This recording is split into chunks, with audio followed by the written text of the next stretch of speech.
éducateur canin. Mon chien veut bouffer mon aspirateur. Comment je fais? Donc la première chose en fait à vérifier, c'est de savoir si le chien il déclenche sur l'aspirateur ou même sur le placard. Ça veut dire que dès que tu te diriges vers le placard où est rangé l'aspirateur et que tu t'apprêtes à le sortir, si tu as déjà le chien qui est au taquet sur ça et prêt à le bouffer, tu sais qu'il va falloir d'abord travailler sur la porte. Donc éventuellement l'aspirateur, je vais le ranger ailleurs ou je le laisse dehors pour que déjà mon chien il réagisse plus dès que je m'approche de cette porte-là en fait. Ensuite, effectivement, on peut changer d'aspirateur. Alors, c'est pas toujours,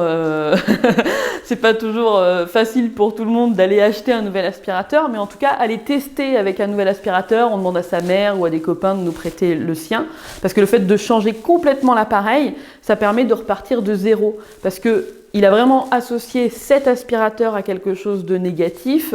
Donc si on va vouloir travailler pour que l'aspirateur soit quelque chose d'agréable, il va falloir un long travail pour arriver à zéro et ensuite le rendre positif. Alors que si tu démarres avec un nouvel aspirateur, tu démarres à zéro et ça va aller beaucoup plus rapidement.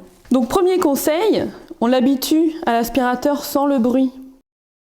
Donc ce qui compte, c'est la distance de confort. Ça veut dire qu'il faut que ton chien, tu viens ? Il soit complètement à l'aise avec l'aspirateur à proximité. Donc tu peux commencer à le bouger tout doucement, mais pas vers lui. Voilà, tu vois, et dès qu'il bouge déjà, c'est que on est trop près ou qu'il a peur. Donc il faut commencer vraiment par le désensibiliser et l'habituer à l'aspirateur, mais en respectant cette zone. Et ensuite, on le désensibilise, ça veut dire qu'on associe l'aspirateur à un truc cool. Donc à chaque fois que tu le bouges un tout petit peu, vas-y. Voilà, je lui donne une petite croquette, comme ça il va finir par trouver ça, l'aspirateur plutôt cool. Une petite tombée. Et tu dois toujours surveiller qu'en fait ton chien, dans son état émotionnel, il soit plutôt ok.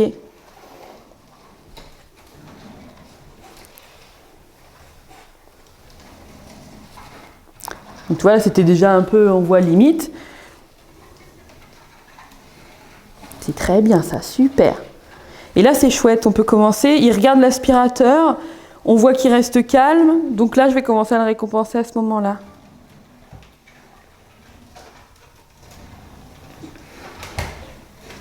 C'est très bien, on va commencer à introduire le bruit, mais de manière très très courte finalement. Tu reviens là? Ouh, titi chouchou. Vas-y, tu peux le faire un tout coup et t'arrêtes. Il a un petit sursaut, mais refais.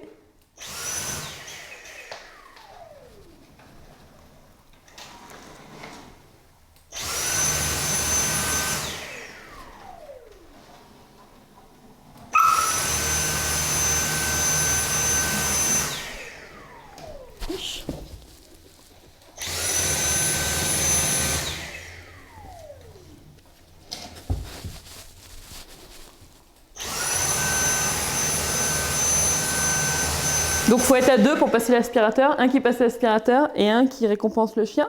Mais là on voit que du coup il sursaute plus quand l'aspirateur passe.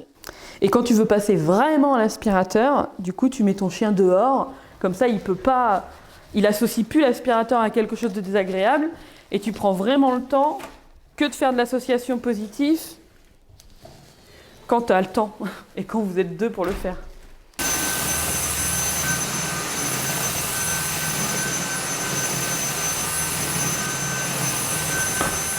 Donc jamais tu mènes l'aspirateur vers le chien, mais du coup tu peux peut-être essayer de t'approcher un peu. Voilà.